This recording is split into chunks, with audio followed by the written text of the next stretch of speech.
All right, welcome back to the channel, or welcome if you're new. I've got some Commander games, so we'll go ahead and drop this in the Commander bucket. Still enjoying the Vintage Singleton for those of you who've been checking both aspects of the channel, but took a break today and decided to run through some Commander. So this is the build of the deck that I've been using, the Bullszat deck, which has basically tried to incorporate the sort of top quality per slot cards wherever as much as possible. So there really aren't any tester cards in here, and what that means is that there's a few cards that are just really strong, but don't necessarily like most of the cards in here have a specific reason that they are in here, but some of the cards are just in here because they're really good. Two of them that are recent changes which come to mind are Orcish Bowmasters, which is just a nutty card, and Fable of the Mirror Breaker, which is also just a crazy card. These cards are just, there isn't a specific strategy they necessarily lend themselves to. And there are things you could point at. For example, Fable's discarding cards can provide card advantage when you have an Inti out or you have a Crucible of Worlds out. So like discarding to find new cards if you're discarding land, for example, and recasting it. That can be good. And there's some other things that you can do. Orcish Bowmasters on 2 can allow you to do something like activate a untap and then play a where's the land? Phyrexian Tower. So you can play a Phyrexian Tower and cast a Culling the Weak on the same turn, and so generate tons of mana because it gives you 2 creatures. So there's some things like that, and of course it helps against like if you're facing against a One Ring, you can make it a little more painful for them to use it when it's already roughly somewhat difficult for them to use it. But the surprising thing that I've found also with the changes to the deck, just adding a few aggressive cards like that alongside the continued use of the Westvale Abbey, which can just randomly just dome somebody for 9 out of nowhere, is that the deck has this kind of ability to play in the red zone and win from the red zone in effectively a fair fight. I mean, it doesn't feel fair usually because of how much other nonsense is typically going on in those games, but the ability to just beat someone down and win in the red zone outside of hatred has not been something this deck was particularly good at. 0/1s and a commander that makes 0/1s. I mean, you'd ultimate Tevish and then kill them with their commander, but by then you have control of the game and you've won already. But but with Fable and Orcs and Inti and the land, suddenly I've noticed that I can actually put a significant amount of pressure on my opponents and really make it difficult for them to, like, it gives me a new attack vector, right? So I can attack their hand, I can attack their mana, I can attack them on the board, their life total, and it's super interesting. And of course there are resources such as the ability to shuffle or whatever. So with that in mind, let's jump into some games. I'll show you my results for today because they were all Commander oriented, I recall. Let me double check, make sure. So let's turn off Legacy and Vintage. Nothing should disappear. Yeah, so from today, all Commander. I had a single loss here. I went 1-24 today. I had this loss here. I could run you through it, but essentially there's not a lot to it. My opponent mulliganed in his mono green deck down to first turn land, Chrome Mox, and the green creature that acts like a Null Rod, Collector Roof. And my hand was like no removal, no lands. It was an all artifact ramp hand that I was expecting to convert into removal and mana, through the command zone, right, through Tevish. And I just kept drawing artifact, non-removal artifact, like just awful. So I easily lost that game in a what felt like a fluke. First of all, land Chrome Mox on like a mulligan to 4 or 5. It just is wild to me, and you didn't print that card. But it worked, so good job. And then we played a few more, and of course I got back to winning.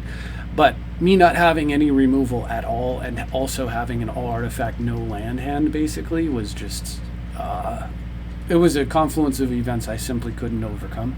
And that's gonna happen, and I'm good with it. I mean, like, this kind of a win rate, totally fine with me. Now, before we move on, I will get into games here, but I will put a caveat on this. I have decided I simply And you can chalk this up to, I don't know, you can call it cowardice or, it's not going to faze me. You can formulate your own opinion and have a negative opinion about me, but I simply have decided I cannot stand where the ban list is.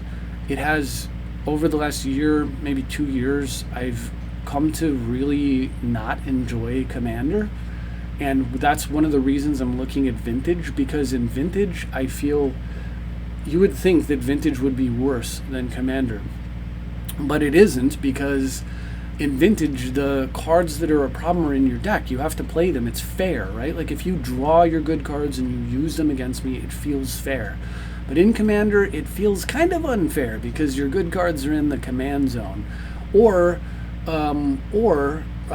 your command zone acts as a form of like a fuel for you to do broken things, and so you might still win with your good cards, the cards from your deck, but your command zone kind of like fuels a bunch of extra speed and card drawing and things of that nature that make it feel pretty awful, honestly, to play against two specific things, and I do not enjoy playing against them. And rather than quitting Commander, because I've come very, very close to just quitting Commander because I'm absolutely like just I'm done with playing against this stuff. I don't enjoy it and I don't want to join them. I've just decided that I won't play. I'm just not going to play against this stuff. Specifically, Minsk. It's a bullshit card, and I'm just not going to play against it. I'm just not going to play against Minsk from the command zone. I don't mind Minsk from the deck. I just will not play it. If somebody joins a game against me and they have Minsk in the command zone, I say good game, well played, and then I just concede. And I'll do that as many times as they like. They can rack up all the wins they like. It's going to be good game, well played, and I'm going to move on. I'm not going to block them. It doesn't matter. If they ask me why I'm quitting, I'm going to tell them I don't play Minsk. It's just as simple as that. I won't do it. I've tore my Minsk deck apart. I'm not a hypocrite. I'm not going to like use a commander that I feel is so degenerate that it ruins my play experience, because why would I go around ruining others? I was hopeful that when I built the Minsk deck, I could ruin enough people's lives, games with that card, that there would be a hue and cry to get it banned, but that didn't happen, and I gave it my best to try to get the card banned. It hasn't happened, and that's fine. I give. If y'all want to play Minsk, you guys enjoy. It's not for me. So this win record would be much, much lower against Minsk and Boo. Now, with all that said, I have a buddy who plays Minsk and Boo, and he plays in like offline tournaments. Jock Nerds here. Here you can see 4 losses to Minsk and Boo and 2 wins against Minsk and Boo. I playtest against his Minsk and Boo deck specifically in order to help him, increase his ability to win in the tournaments that he plays, because he plays paper, he plays local, and I want to help him out. But I honestly don't enjoy these. Like, I hate it. And usually in a lot of these games when I play against Minsk and Boo, he just goes turn 1 Minsk and I right click and concede anyway, and that's literally how the game goes. It's like turn 1 Minsk and it's turn 1 concede, or turn 2 Minsk going first, like he'll go first, so he goes land like wall, Tinder wall, I go land whatever, and then he goes turn 2 Minsk and I go okay, concede. Like, I don't know what to do. And then in these 2 games I either had a fluke hand where I just drew like I'm going first and I have like pure disruption and he never gets to 4 mana, or I have like a fast hand with multiple stacks of removal and I'm able to kill Minsk over and over and over before Boo can become a 4/4, and I'm able to like kill it in response, or that kind of thing.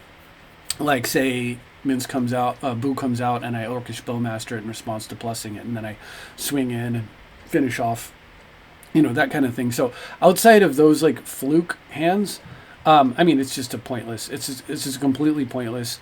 But more importantly, I don't find it to be fun, so I don't play against it. So when you're looking at these results, I do not want to kid you and make you think, oh wow, this deck is like unbeatable. No. Just suit up Minsk and you're at least 50-50 with this deck, depending on how your build is constructed.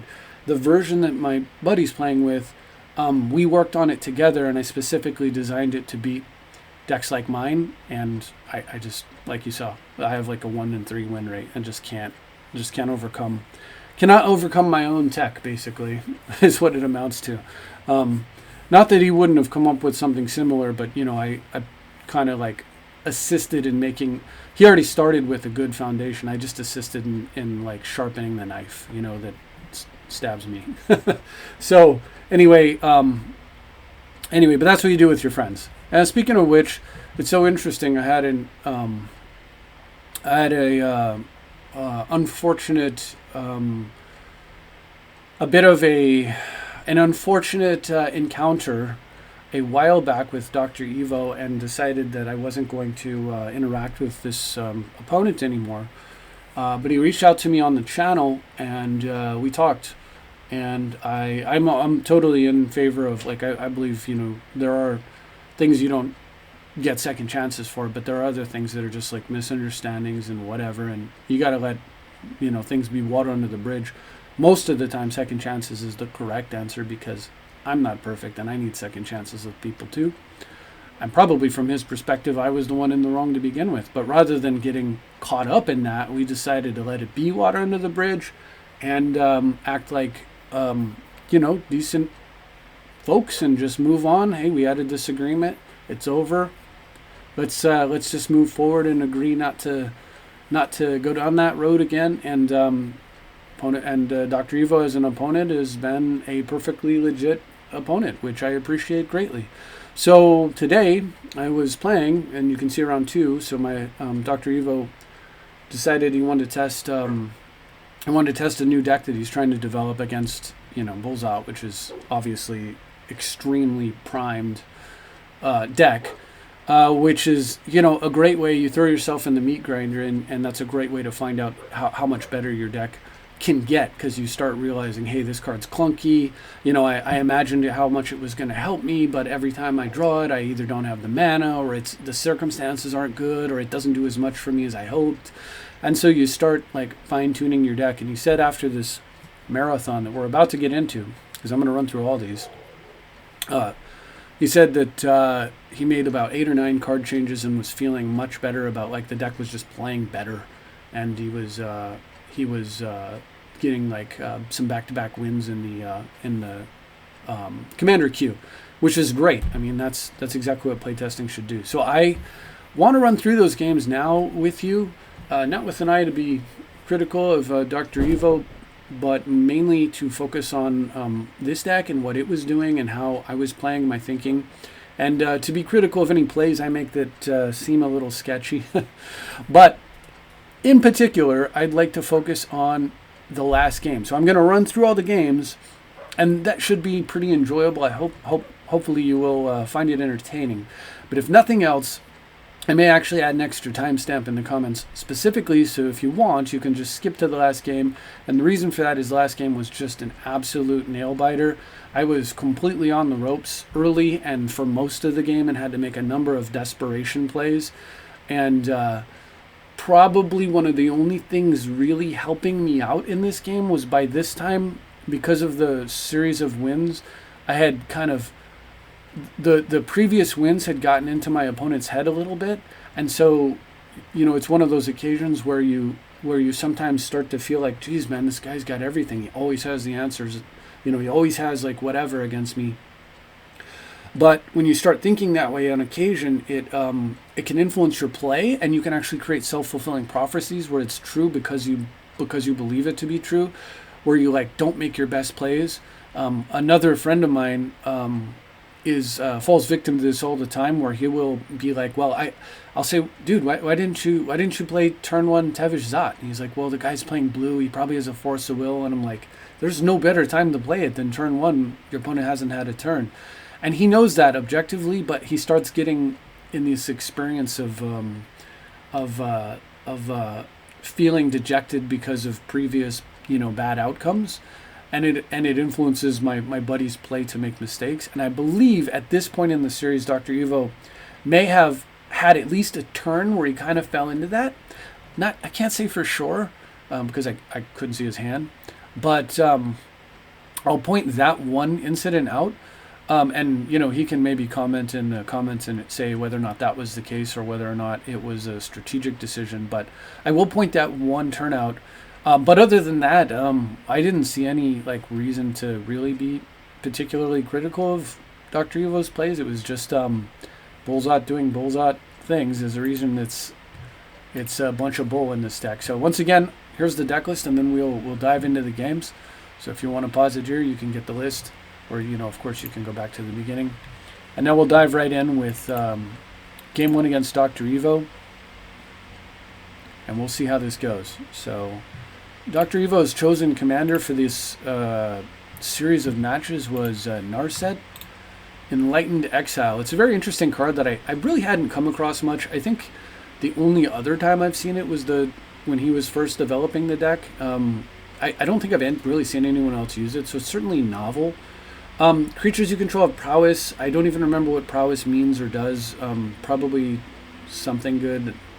I think it has to do with +1/+1 counters. Doesn't matter that much.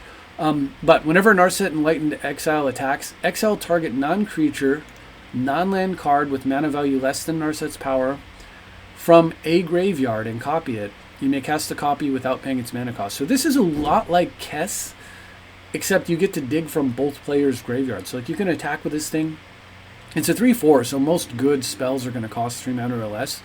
So you know you can attack and cast your opponent's Kolaghan's Command for free, or their Demonic Tutor, their Hymn to Torok, or you can cast on your own side whatever you've got going, you know, your card draw and such. Pretty gnarly, nasty card if it gets running. So my goal, of course, in all of these games has to be never let this thing attack, right? Because as soon as it starts attacking, the game's going to snowball out of control and then I'm doomed.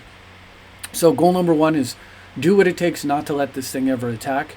But on the bright side, for me at least, is that Narset here is not a card you can easily Lotus out, right? Like a Lotus will shave 2 mana off the cost, but you can't like turn 1 it like you can Minsk.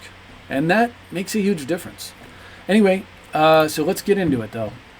So I've got first turn Call of the Ring or first turn Torque. Both are interesting. If I go first turn Torque, I'm insulated. If my opponent has removal, I can then recast like whatever, or I can play a land and cast Opposition Agent, something like that. But I'll probably go with the Ring because as soon as I if my opponent doesn't have removal, I can start drawing right away, and then find the rest of my mana, and then I'm secure against that kind of an attack. So let's see. My opponent leads off with Personal Tutor for Windfall. So with Windfall, I'm like, okay, so this is tough because if I play Call of the Ring, I at least get a card drawing engine, but then I'm giving my opponent 5 new cards. If I play Torque, I'm playing extra mana. I'm going to see 5 new cards anyway, but maybe the extra mana will allow me to play them faster. So it's kind of a coin flip on which play here is actually correct. I decided to go with the mana route because I figure I'm going to draw 5 new cards here. So I don't necessarily need the card draw, but the ramp could get me to a place where I can follow up next turn with something like maybe I can play a land and Mind Twist my opponent back to counter the Windfall, or maybe I can get Tevish out and just get ahead that way. So I go with the Torque here. It was a real tough one. I was hoping I would have another turn, but when you see a turn 1 tutor for Windfall, you probably don't, so I assumed I did not. Opponent ends up discarding Crucible and a Windfall, and I discard all this. But hand's looking real good now. So all that mana coming together, I decide to play it this way. I'm going to try not to sack the Lotus in case there's a counter here. And with that, he just quickly scoops, which I think he said something about his hand was just ultra poor here. I don't know, like maybe most of his top end and he didn't have enough mana or something. I'm not exactly sure. But the hand that I got, obviously, and what's interesting is if I hadn't played the Torque here, I would have had to sack the Jewel and I'd be in a much worse spot. Because from here, if my opponent force so wills, he's mostly undone most of the work on the Windfall, and then on the next turn I just recast Tevish and keep going. Alright, so we move into game 2. The game was not exciting. There was a little bit of play and counterplay, but not a lot. Let's check out game 2. Alright, game 2. And you can see one of the new cards here, Fable. honestly, just a great card. Lots of pressure and, you know, extra mana, and it curves really nicely. Like you go turn 3 Fable, turn 4 Commander. It's pretty good. I'm going to keep this. I've got card drawing Fable. I've got a win button with Hatred. Looks good. Opponent leads off with a tapped Sacred Foundry. I get a top deck Duress. I have not checked these replays, so presumably they're all going to work out. But and I see Tanglewire, Tarnished Citadel, Mana Conflux, Ponder, and Talisman. So I take the Talisman because I don't have any way to disrupt the mana at this point. I'm going to check off the cards that get played. So now I know Tanglewire's, you know, potentially on the docket. So I'm not going to use my Strip Mine here. Instead, I'm just going to get my Confidant down. And if my opponent plays Tanglewire and just stalls for 3 or 4 turns while I draw 2 cards per turn, I'm pretty good with that. Unfortunately, he drew an Abrade that I did not know about, so not as happy with this situation. But I will, again, attempt to put a permanent into play that makes Tanglewire unappealing for my opponent to resolve. Unfortunately here, I'm going to pause. I don't have really nasty here, but I have no way to stop Narset. And remember what I said, I'm quite concerned about this card. You know, my opponent attacks with Narset right now. They get to Abrade and Ponder, maybe Mind Twist if I play that. Well, I guess without paying the mana cost, Mind Twist would not work. But still, kind of nasty. So I was thinking here what to do. And I don't draw anything particularly good. But if I could get one more land, I feel like I'm in a good spot here. Because I can attack with one more land. I can attack, create a Fable token, send in Rog, and then just Hatred Rog for the kill. So I discard 2 cards here, looking for I just need a land, and I don't find one. It sucks really bad. So I'm thinking about it here, like, what do I do? My opponent is down pretty low on cards. So I decide it's a little bit desperate here. Like, nothing really looks good. Like, I guess I could play Arcane Signet, say like Honor-Worn Shaku, pump it twice, you know, once, and then with Rog, cast Arcane Signet, use the Signet to cast the Rag, untap the Honor-Worn Shaku if I want. It's not great, right? So I decide what I'm going to do is I'm going to send in just this and see if my opponent blocks. Because I might have an Abrade, right? And my opponent decides not to block here, which is clutch for me because I can now make a really kind of desperate play. But I'm going to Death Cloud for 1, throwing away Hatred because the chance that I'm going to get 5 mana, 2 of it to play Rog, and be able to Hatred before this game actually ends is close to 0 at this point. But with that play, my opponent concedes. I get to, because he didn't block, I get to sack Rog here, put it back in the command zone, kill one of my opponent's lands, take a card out of their hand, kill their Narset, and I have the pressure of a Shaman token, so they can't really effectively Tanglewire, and of course the follow-up is exceptionally good here. So that actually worked out quite well. But it was like I was clutch, you know, I was set to get a win, and instead I had to go about it in that roundabout way. Give me a moment. I'm gonna about to sneeze. So one sec.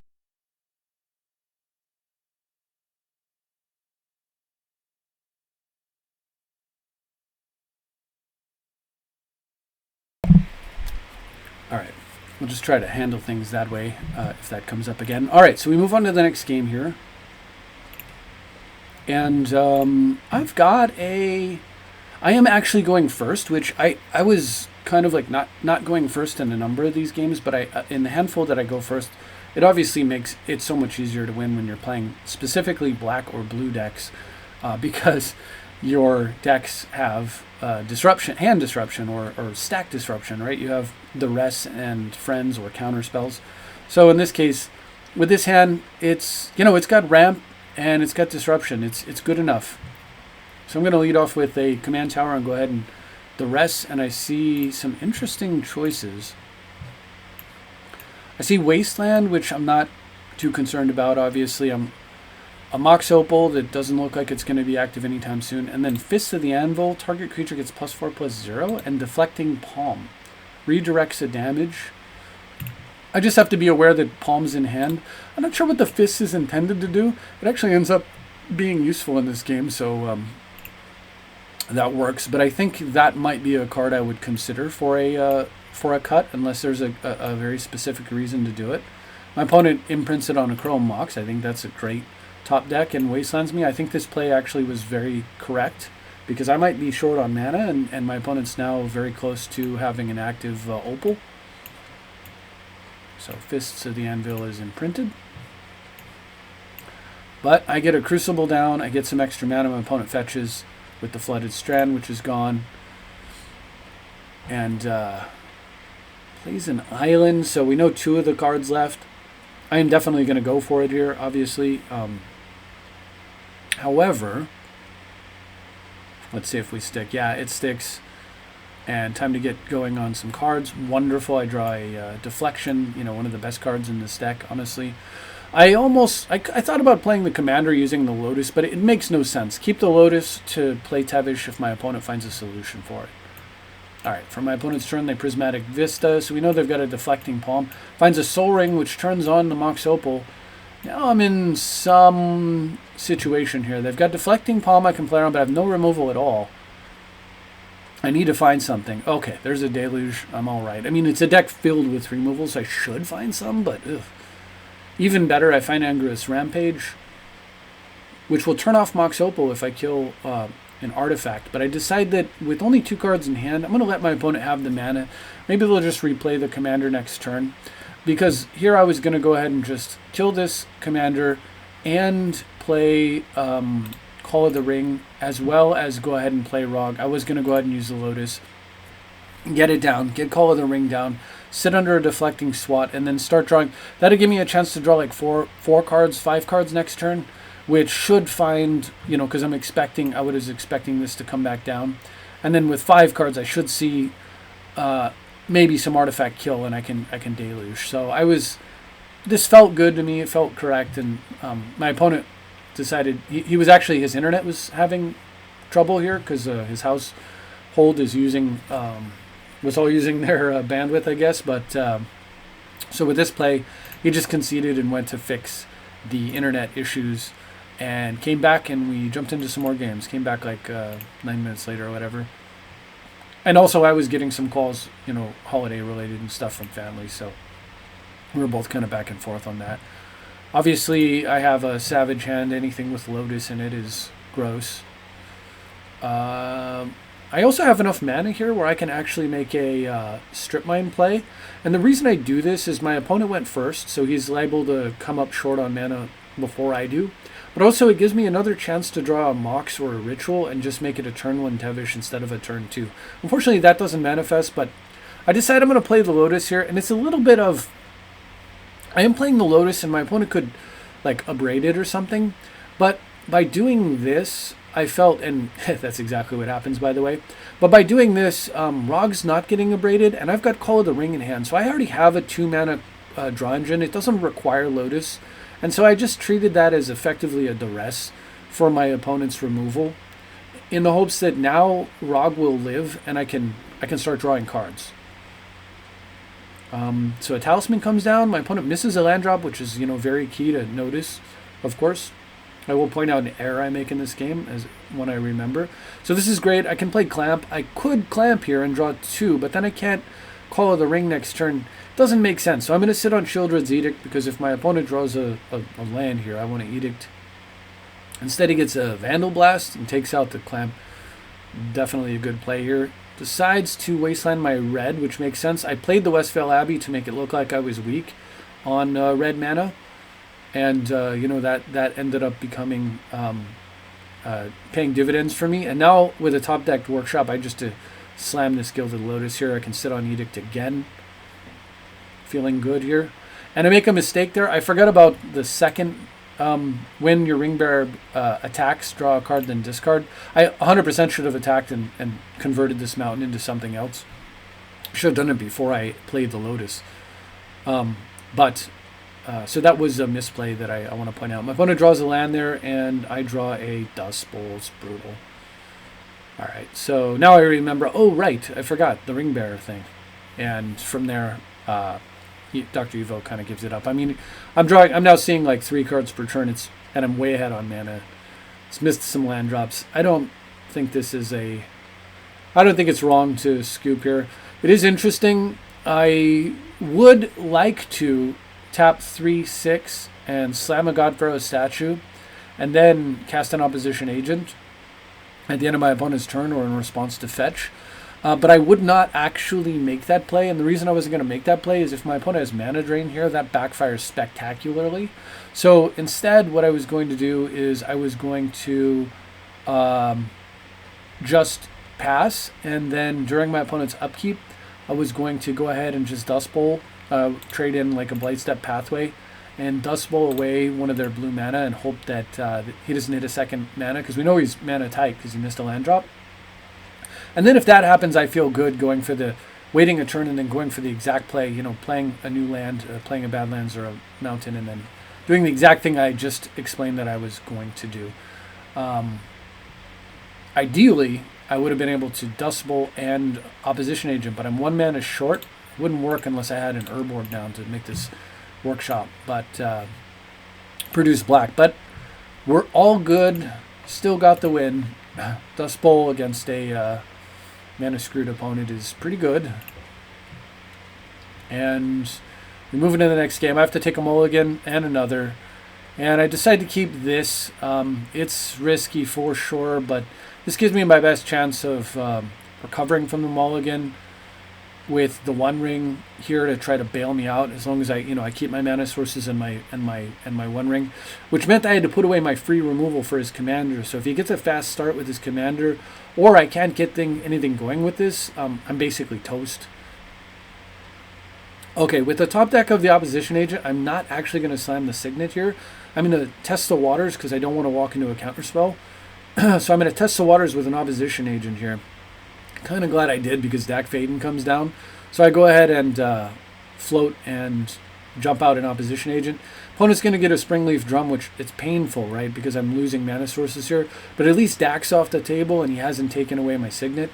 And from here, I'm in lots of trouble. I need to draw some lands here, so I'm just going to clamp and hope.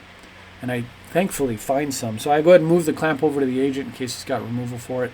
But has a Wasteland too. It's like, oh god. Bounces my opposition agent, plays Pithing Needle on Skull Clamp. Personal tutors for Temporal Mastery here. A Time Walk. Which I think was... Did they have enough mana to do all of it? Like, okay, 2 mana to bounce.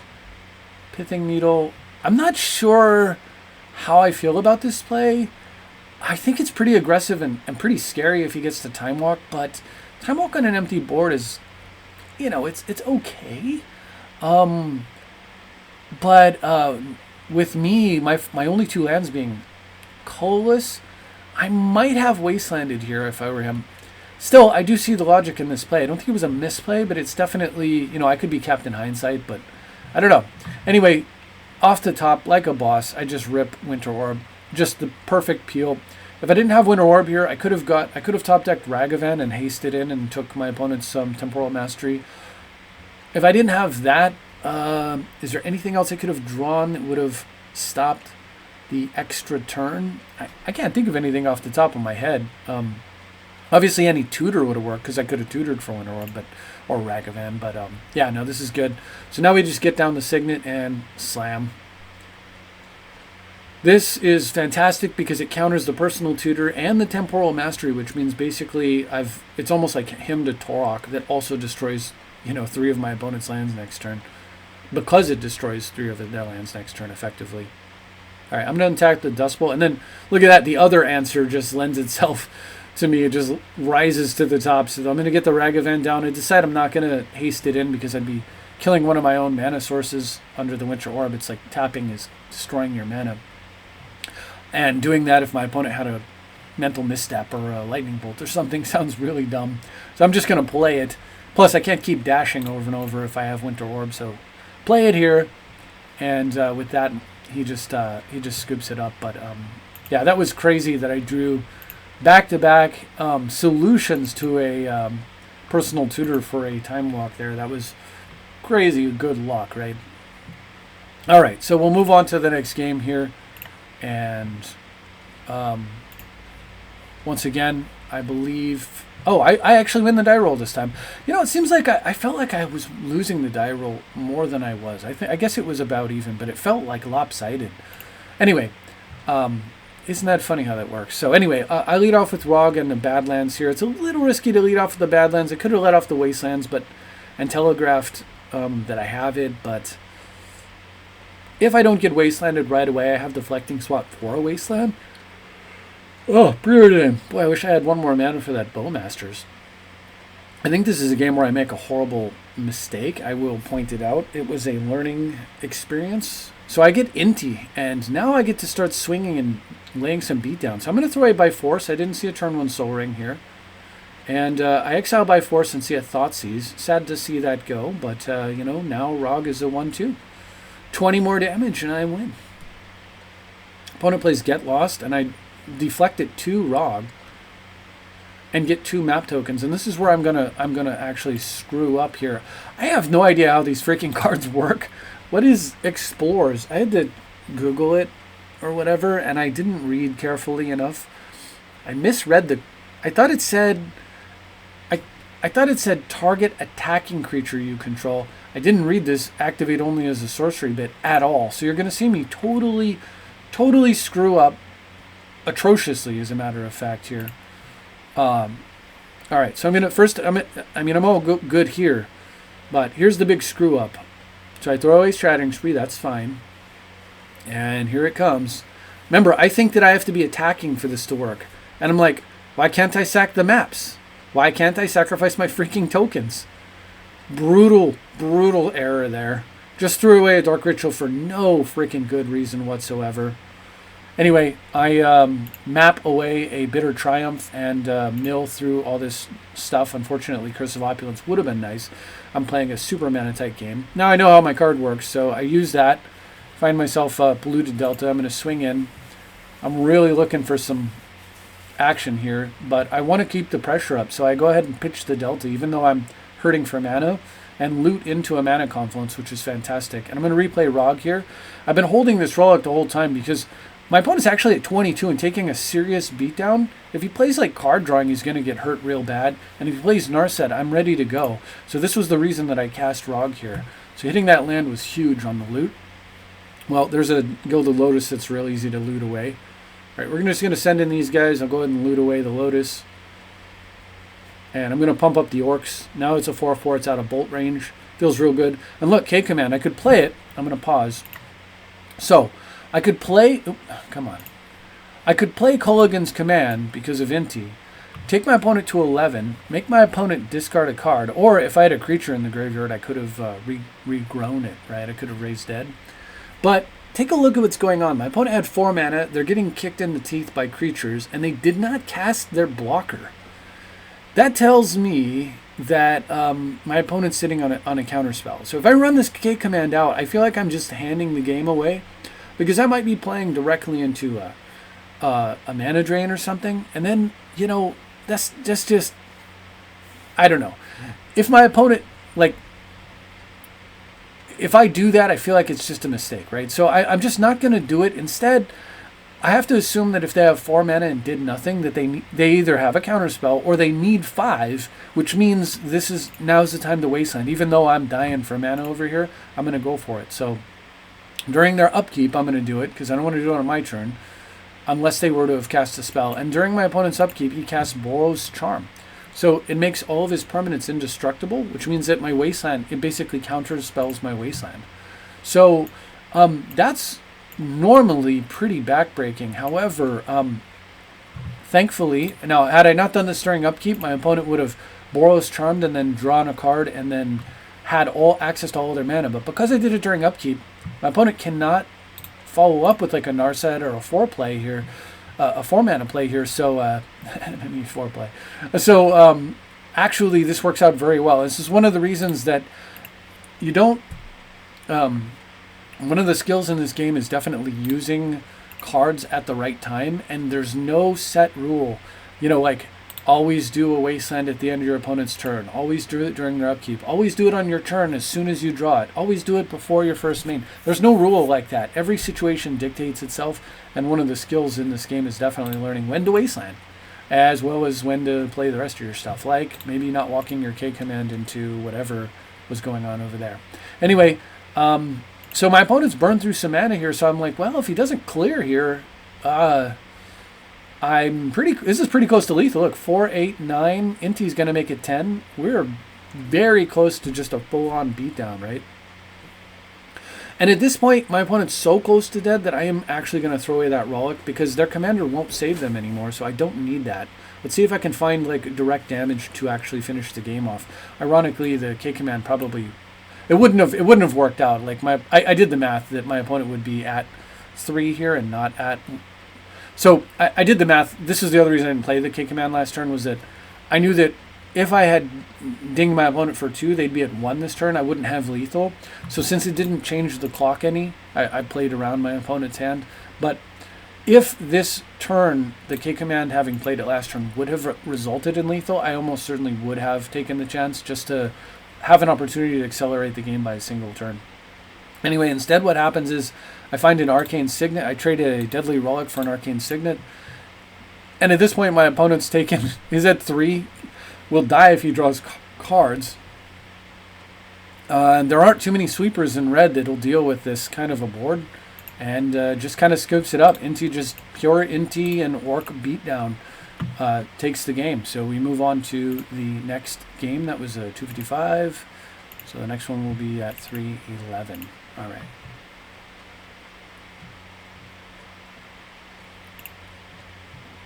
And okay, I've got a nuts hand here. Obviously, I'm highly favored to win with it with an opening draw like this. And I drew Hatred off the top. It's just so gross, man.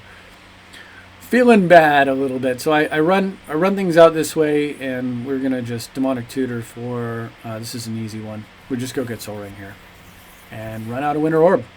And I run out the Winter Orb because what I really want to happen is my opponent goes land like a Braid, kill your Winter Orb, and then I win the game. All right, so we're gonna Crypt flip, even got a lucky flip, and found a second black, which was all I need. I'm gonna go for it here. If it doesn't work, it doesn't work, but you don't not go for the win when you have access to the win and your opponent's on a single blue, right? So Hatred for 21, attack, turn 2 kill. So that game was just a gross, ridiculous game. Obviously, Hatred needs to be banned in a format like this, but once again, the architects of the format are totally asleep at the wheel in my view, and you know, whatever. I'm gonna take advantage of broken cards. There are certain thresholds that it's like, I guess for me the line is whether or not the card that wins the game is a commander or not. Like if it just outright just completely wrecks a game and it's a commander, I'm just not for it. If it's in your deck and you have to draw it and you have to get the mana to play it and all that, I'm okay with it. I'm okay with cards like Hatred. I think it's dumb and ad nauseum. Honestly, I think they're dumb, and I'd be totally happy if they were banned. But I'm also okay with them not being banned. And but I wouldn't like it if there was like, say, like when Grizzlebrand was legal and you could just reach into your command zone and pull what amounts to an ad nauseum out of your command zone at will. It was just dumb and broken, and that's the kind of stuff that I'm not cool with. And I feel like Minsk is broken on that level.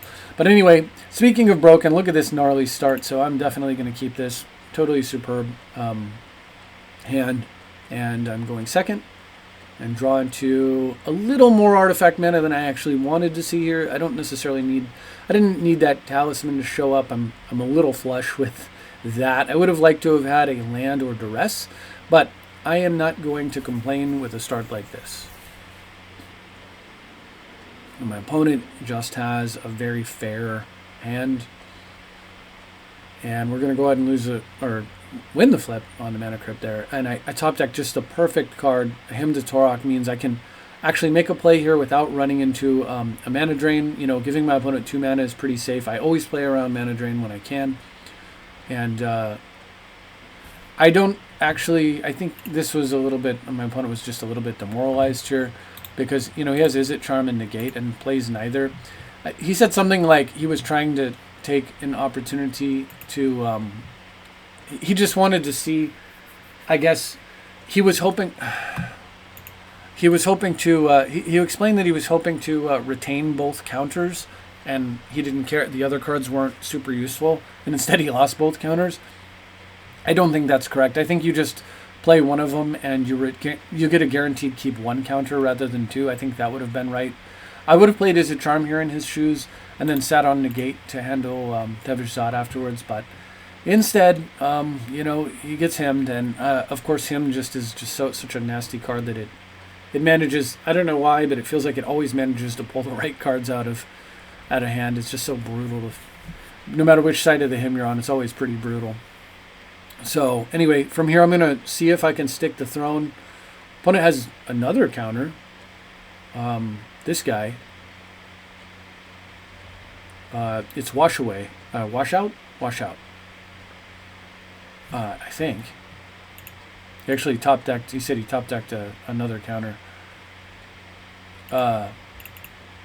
Okay, I'm not sure what happened, but I know my opponent played washout here and countered this. The 1 mana card that counters things from the command zone, or for 3 you can counter anything. So he counters the throne, and then on the next turn plays land Narset and says something like, "Here comes the perfect answer." And then I immediately rollicked it out of play and slammed my commander, and he's like, "Yep," and then he just scooped. So that's why it bugged out there at the end.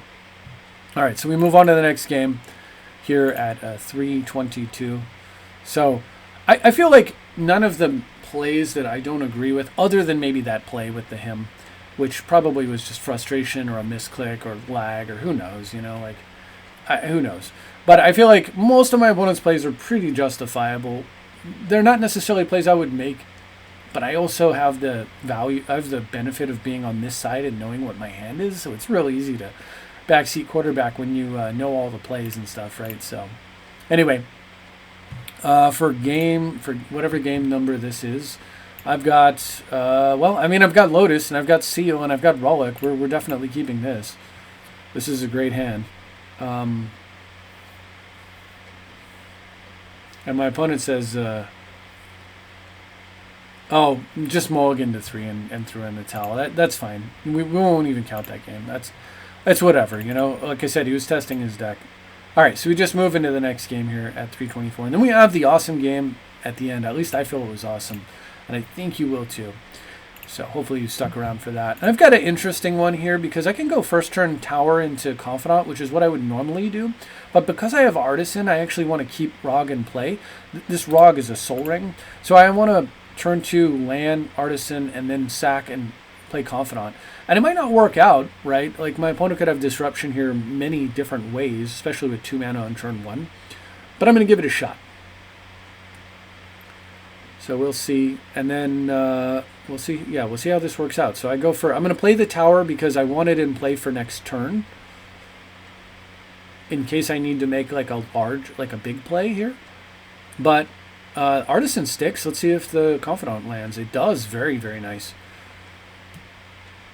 All right, so my opponent gets to run out a Coalition Relic, which is quite the card.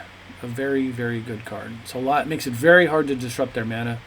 Of course, now I get to, speaking of hard to disrupt people's mana, I mean, I can try, right? So I'm going to Pact, and I start flipping through cards over and over. I'm looking for a very specific card, and before I can find it, my opponent concedes. What I was looking for was one of 2 cards. One of 3 cards. So in this position here with 1, 2, 3, what I was looking for was, specifically, I was looking for, with 2 artifact mana on my opponent's side of the board, what I wanted to find was by Force, Shattering Spree, or Molten Collapse, because Molten Collapse would have been able to kill the Mox, and then the, oh no, not Molten Collapse, because Molten Collapse, I always think that Molten Collapse can kill artifacts, and it can, but only 1 cost. It can't, the first half can't. It's so weird to me. I don't know why I think that the first part can kill artifacts. So I would have been specifically looking for by Force, Shattering Spree, K Command, or the Ready. Pretty much would have been what I wanted to find there. But yeah, my opponent concedes, and I'd only exiled a handful of cards here before he scoops. So we move on to the next game, and this is, I believe, the last game in the series and the best game in the series. Once more, we will run through this. and I win the die roll, which is really nice. So I'm going first, and my hand is like agonizingly good because it's got deflecting swat, mana crypt, fable, turn 1 fable is so sexy. I've got removal for a fast start and a removal for a creature. Like, it's got everything you want except for a freaking land. Would have been so good here, so I just have to mulligan. I'm going first. And this is such a sketchy hand by comparison, but I have to keep it. I think I can make something work here. I can maybe clamp up, then use Crucible to recur City of Traders, which will allow me to get the 1 ring going, or potentially start Dust Bowling over and over.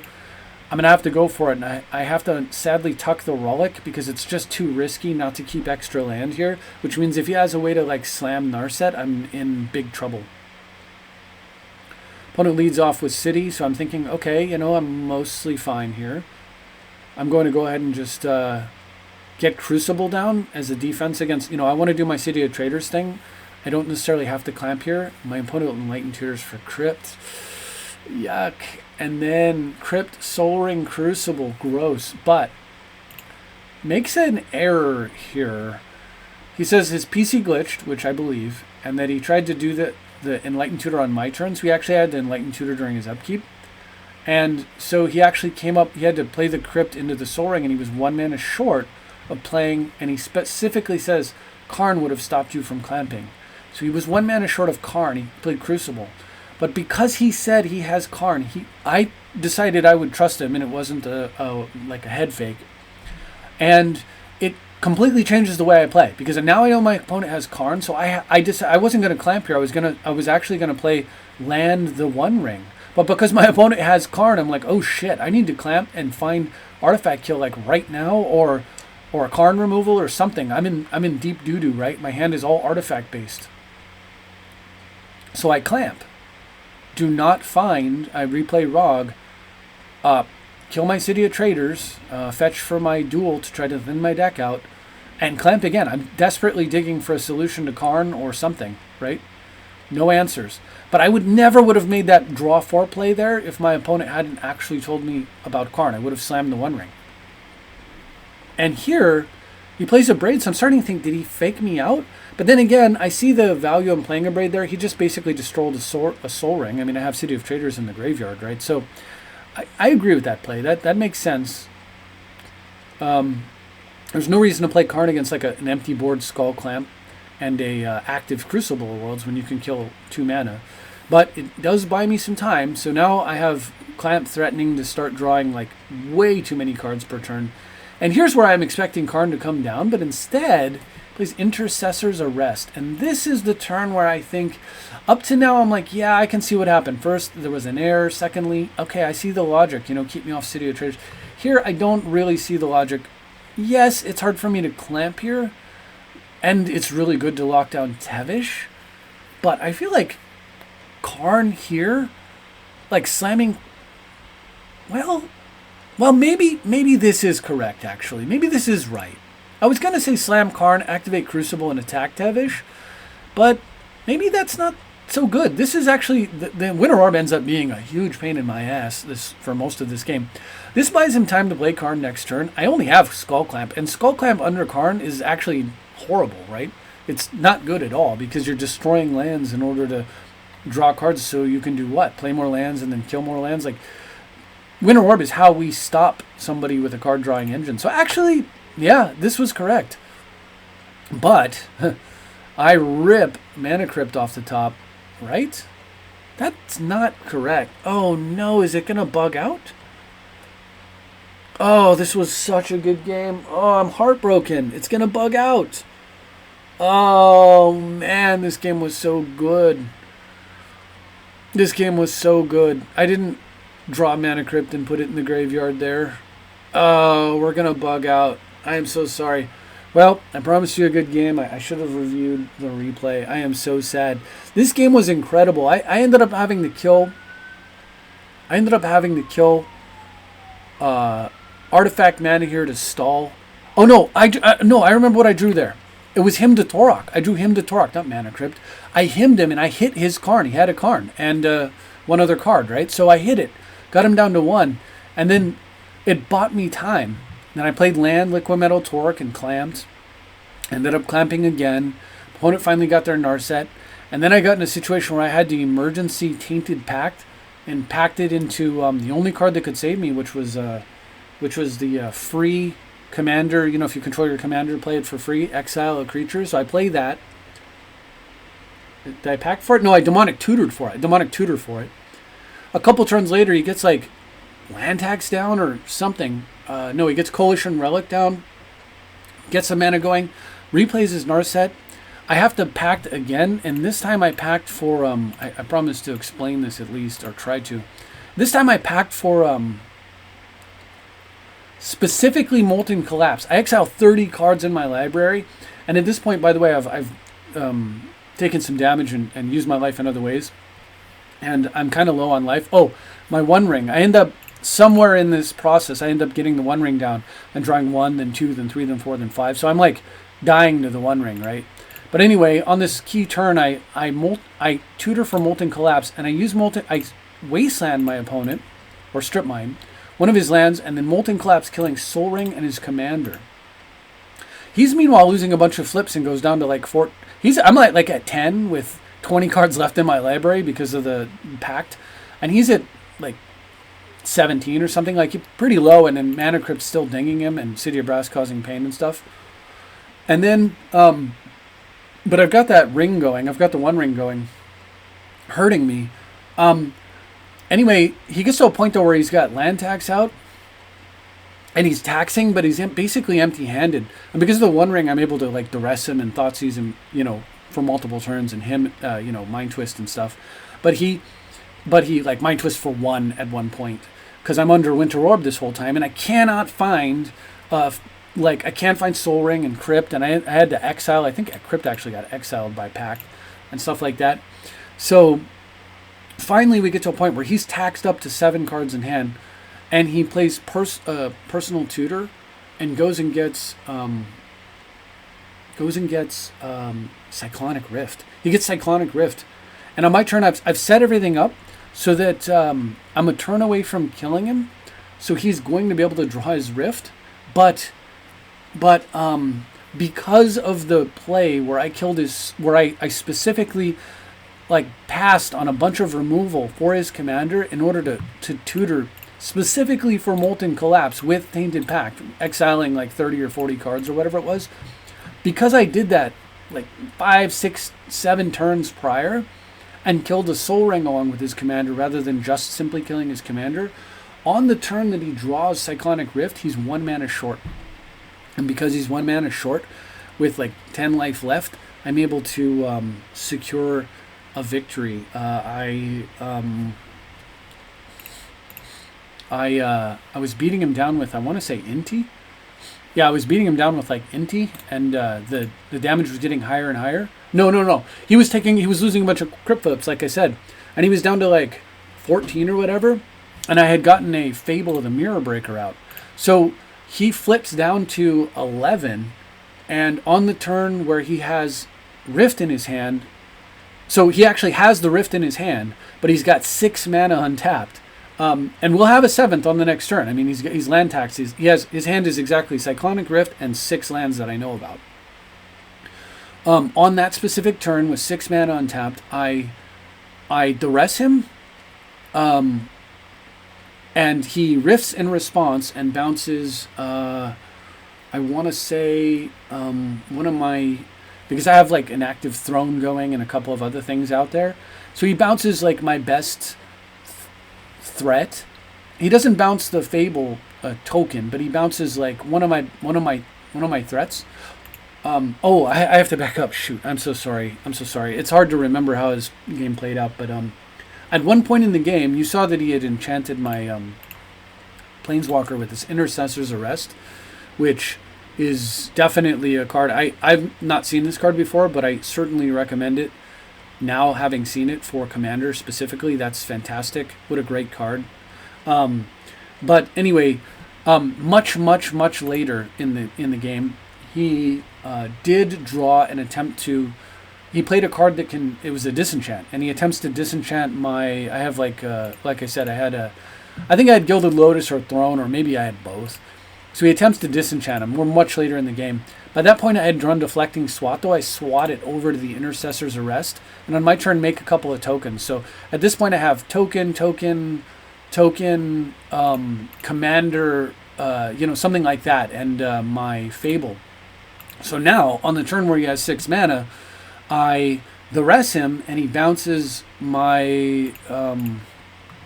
I activate Tevish and make some guys, and duress him, and he bounces Tevish. It's at 8 or it's at 10 at that point, so it's threatening to lethal.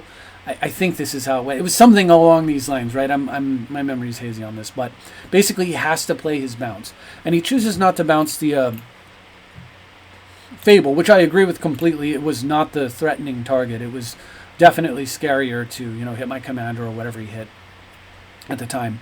And from there, I'd been sandbagging the whole time. I play a Westvale Abbey, activate it immediately, flip it over into a 9-power creature, and attack with Fable plus Westvale Abbey, with him at 11 from a bunch of lost crypt flips and chip damage, and able to instantly make the kill. And it was just beautiful. I mean, he actually scooped before I could actually finish the turn, but it was such a sweet and satisfying finale to a game that I was on the back foot and playing Desperation against this insane Winter Orb, 5 mana per turn plus a Crucible. So he had a fetch land at one point, so he had 6 mana per turn to my 1 for most of the game, but managed to just backpedal my way out of it and somehow save myself.